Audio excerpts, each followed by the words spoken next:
Dans le silence feutré d'une archive privée à Cambridge, parmi des manuscrits jaunis par le temps et des bobines magnétiques oubliées, reposait un trésor que le monde n'avait jamais imaginé. Il s'agissait d'un enregistrement de 3 heures, réalisé en décembre 2017, quelques mois seulement avant le départ de Stephen Hawking, où le physicien le plus célèbre de notre époque décida de briser des décennies de silence scientifique pour révéler des expériences transcendant toute équation connue de l'humanité.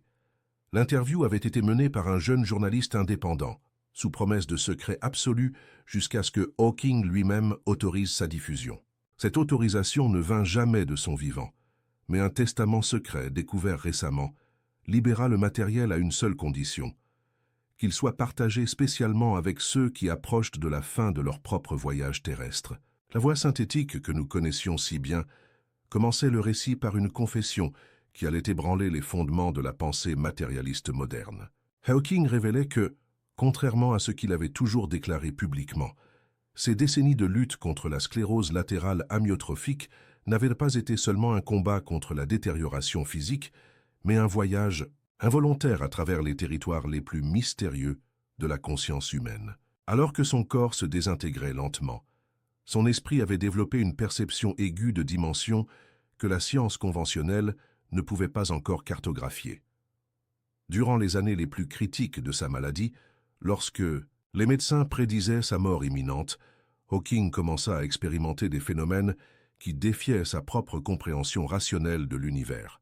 Dans les nuits silencieuses de Cambridge, alors que la douleur le maintenait éveillé et que la respiration artificielle résonnait dans la chambre comme un métronome cosmique, il percevait des présences inexplicables par des hallucinations ou des effets secondaires de médicaments. C'étaient des visites subtiles, comme des murmures de lumière dansant à la périphérie de sa vision, accompagnés d'une sensation indéniable de reconnaissance et d'amour inconditionnel. La première de ces expériences avait eu lieu en 1985, lors d'une trachéotomie d'urgence qui l'avait presque conduit à la mort. À ce moment crucial, alors que les moniteurs cardiaques émettaient des signaux erratiques et que sa conscience oscillait entre les mondes, Hawking se retrouva dans un espace qu'il ne pouvait décrire avec les limites du langage physique. C'était comme s'il était suspendu dans une bibliothèque cosmique infinie, où chaque livre contenait non pas des mots, mais des souvenirs vivants de toutes les âmes ayant déjà traversé l'expérience humaine.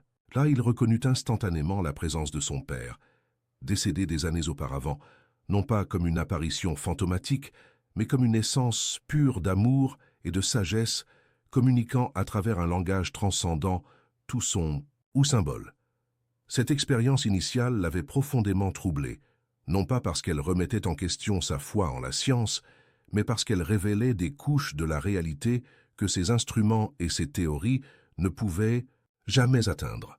Pendant des mois, il tenta de rationaliser l'événement comme le produit d'un cerveau privé d'oxygène, mais les souvenirs restaient incroyablement clairs, chargés d'une qualité émotionnelle qu'aucune hallucination ne pouvait reproduire. Plus troublant encore était le fait que, dans les semaines suivant cette expérience, il commença à recevoir des informations sur ses recherches de manière inexplicable, comme si quelqu'un chuchotait des équations complexes à ses oreilles, pendant son sommeil. Au fil des ans, ses expériences devinrent plus fréquentes et plus détaillées. Hawking apprit à reconnaître les signes qui précédaient ces moments d'expansion de la conscience. Un changement subtil dans la qualité de la lumière ambiante, un silence particulier qui semblait absorber tous les bruits extérieurs, et une sensation de légèreté contrastant fortement avec le poids croissant de son corps paralysé. Durant ces épisodes, il ne recevait pas seulement la visite de proches décédés, mais il commença également à percevoir la présence d'autres consciences n'ayant jamais habité de corps physique, des êtres existant dans des états purs, de connaissance et de compassion. Une des révélations les plus marquantes de cet enregistrement secret concernait la nature réelle des trous noirs, thème central de ses recherches les plus célèbres. Hawking confessait que son obsession pour ces phénomènes cosmiques n'était pas purement scientifique, mais profondément personnelle. Durant ses expériences élargies de conscience, il avait compris que les trous noirs fonctionnaient comme des portails interdimensionnels, ne détruisant pas l'information comme initialement théorisée, mais la transmutant vers des fréquences d'existence transcendant notre perception tridimensionnelle. Cette révélation lui était parvenue par une communication directe avec une conscience qui s'était identifiée comme appartenant à un physicien du XVIIIe siècle, quelqu'un qui avait dédié sa vie terrestre à l'étude de la gravitation et qui poursuivait maintenant ses recherches dans des plans où les limites de la matière ne s'appliquaient pas. L'enregistrement révélait aussi des détails intimes sur la manière dont Hawking gérait la proximité croissante de sa propre mort. Contrairement à l'image publique d'un homme qui envisageait la fin de sa vie avec une résignation scientifique, il admettait ressentir une attente croissante, presque enfantine, de ce qu'il appelait la grande transition. Cette attente ne naissait pas de la peur ou de la fatigue de sa souffrance physique, mais d'une certitude progressivement construite à travers ses expériences mystiques, que la mort ne représentait qu'un changement d'état, comme l'eau qui se transforme en vapeur sans perdre son essence fondamentale. Dans les derniers mois de sa vie, Hawking rapportait que les barrières entre les dimensions étaient devenues si ténues qu'il pouvait percevoir simultanément des réalités multiples. Durant la journée, il tenait des conversations apparemment normales avec ses collègues et sa famille, mais intérieurement, il naviguait à travers des paysages de conscience où il rencontrait non seulement ses propres proches décédés, mais aussi de grands esprits de l'histoire humaine qui poursuivaient leur voyage de découverte dans des états incorporels. Il décrivait de longues conversations avec Einstein sur la nature du temps, des dialogues avec Newton sur les forces invisibles qui connectent toutes choses, et des débats philosophiques avec des penseurs anciens sur le but de l'existence consciente dans le cosmos.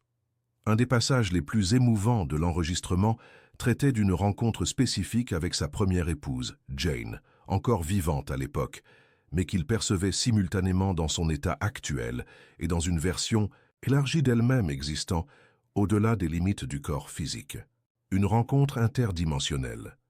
Lors de cette rencontre interdimensionnelle, elle lui avait fait part de visions concernant l'avenir de l'humanité, révélant que notre espèce approchait d'un moment crucial de son évolution où la barrière entre la conscience individuelle et la conscience cosmique commencerait à se dissoudre pour un nombre croissant de personnes. Il expliquait que cette révélation l'avait aidé à comprendre pourquoi sa maladie avait suivi un cours si atypique, le maintenant en vie pendant des décennies, au-delà des prévisions médicales. Sa longévité n'était pas seulement le résultat de soins médicaux exceptionnels ou d'une détermination personnelle, mais servait un but plus vaste, lui permettre de développer et de documenter ses expériences d'expansion de conscience durant une période historique où l'humanité commençait à remettre en question les limites du matérialisme scientifique. L'enregistrement révélait également qu'il avait développé des techniques spécifiques pour induire ses expériences de conscience élargies. Grâce à une combinaison de méditation profonde, de visualisation dirigée et de ce qu'il appelait une reddition calculée au processus de détérioration physique, il avait appris à utiliser sa propre condition médicale comme un outil d'exploration spirituelle. Paradoxalement, plus son corps se limitait, plus sa conscience s'étendait, comme si la prison physique servait de catapulte vers des territoires illimités de perception. Durant ses voyages intérieurs, il avait développé une compréhension radicalement nouvelle de la nature de la vie après la mort. Contrairement aux conceptions traditionnelles de paradis ou d'enfer, il décrivait un continuum multidimensionnel où les consciences individuelles conservaient leur unicité tout en participant à un réseau interconnecté d'expériences et d'apprentissage. Dans cet état, le concept de temps linéaire se dissolvait, permettant aux âmes de revisiter et de revivre des moments de leur vie terrestre, non pas comme des souvenirs statiques, mais comme des opportunités dynamiques de compréhension et de croissance. Une des révélations les plus surprenantes concernait le rôle de la douleur et de la souffrance dans le cheminement spirituel. Il confessait avoir initialement perçu sa maladie comme une cruelle ironie cosmique, condamnant un esprit brillant à un corps de plus en plus limité. Cependant, à travers ses expériences élargies, il avait compris que la souffrance physique servait d'intensificateur de conscience, forçant l'âme à rechercher des ressources internes qui restent dormantes dans des conditions normales de confort. Sa paralysie progressive n'était pas une punition, mais un processus de raffinement spirituel qui permettait à son essence la plus profonde d'émerger avec une clarté cristalline. L'enregistrement documentait également des phénomènes qui défièrent complètement les lois connues de la physique. Il relatait des moments où des objets dans sa chambre se déplaçaient sans cause apparente, toujours de manière subtile et significative, comme si des consciences invisibles essayaient de communiquer des messages spécifiques. Des livres s'ouvraient à des pages particulières, des instruments scientifiques affichaient des lectures impossibles, et des photos de famille semblaient émettre une chaleur perceptible lorsqu'il concentrait son attention sur elles. Plus extraordinaire encore étaient les épisodes où il affirmait avoir influencé des événements à distance par la force de l'intention consciente. Durant des périodes de méditation profonde, il pouvait diriger une énergie mentale vers des situations spécifiques à travers le monde, contribuant aux découvertes scientifiques de collègues, offrant un réconfort spirituel à des personnes souffrantes et même influençant les conditions climatiques locales. Ces expériences l'avaient conduit à développer une théorie personnelle sur la conscience comme une force fondamentale de l'univers, comparable à la gravité ou à l'électromagnétisme, mais opérant dans des dimensions que notre instrumentation actuelle ne peut pas détecter.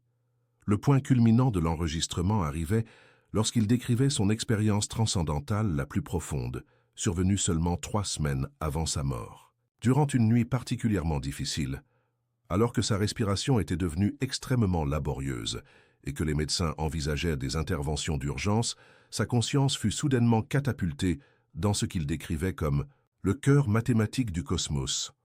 Dans cet état, il n'observait pas seulement les équations fondamentales qui régissent la réalité, mais les expérimentait comme des symphonies vivantes d'énergie et d'intention consciente.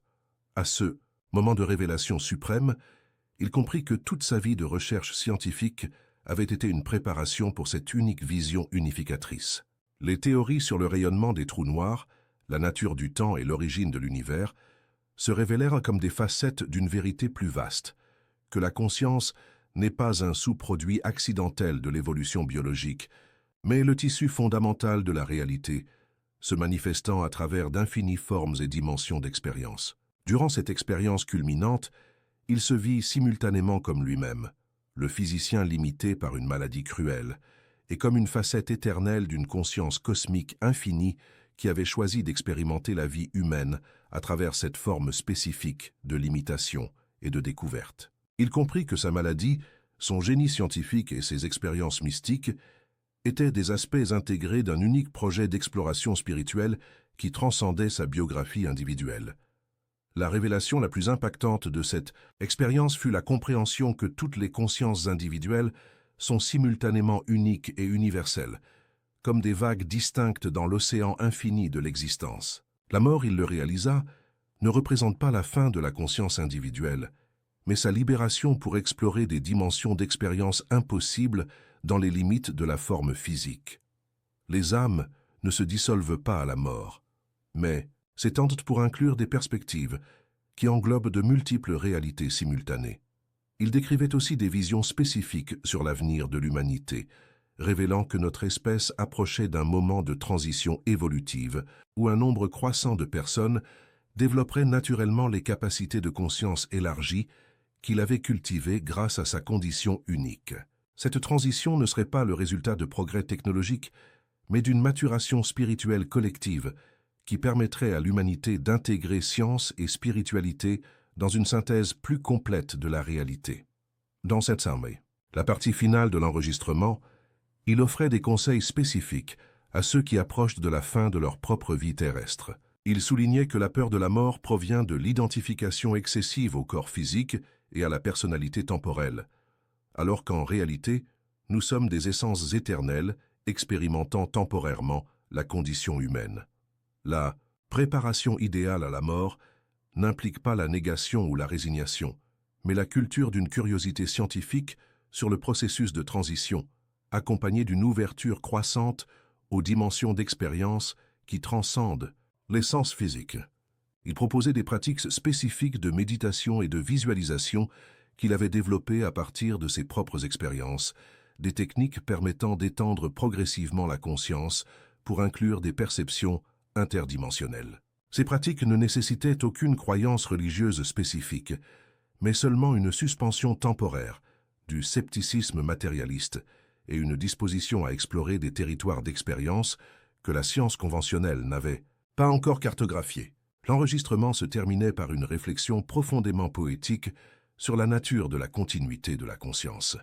Il comparait l'expérience de la mort à la transition d'un rêve intense à l'état de veille, où des perceptions qui semblaient absolument réelles dans le contexte du rêve se révèlent être seulement une couche d'une réalité beaucoup plus vaste et complexe. La vie physique, suggérait-il, est comme un rêve particulièrement convaincant que la conscience expérimente pour explorer des aspects spécifiques de sa nature infinie. Ces derniers mots enregistrés contenaient un message d'espoir radical pour tous ceux qui font face à la perspective de leur propre mort ou celle d'être chers. La séparation physique, assurait-il, n'est qu'apparente lorsqu'elle est vue de la perspective limitée de la conscience incarnée. Dans des dimensions plus vastes de l'expérience, toutes les consciences qui se sont aimées restent éternellement connectées, capables de communication et de rencontre par des moyens qui transcendent les limitations de l'espace et du temps linéaire. Cette révélation extraordinaire offre une perspective radicalement transformatrice sur la nature de la mort et de la continuité de la conscience, suggérant que notre plus grande aventure ne se termine pas avec le dernier souffle, mais ne fait que commencer lorsque nous nous libérons enfin des limitations de la forme physique pour explorer les dimensions infinies de notre véritable nature spirituelle. Pour ceux qui s'approchent de cette grande transition, ces paroles offrent non seulement du réconfort, mais une vision scientifique et mystique intégrée qui révèle la mort comme la plus extraordinaire des découvertes qu'une conscience peut faire sur elle-même et sur la nature infiniment créative du cosmos auquel nous appartenons éternellement.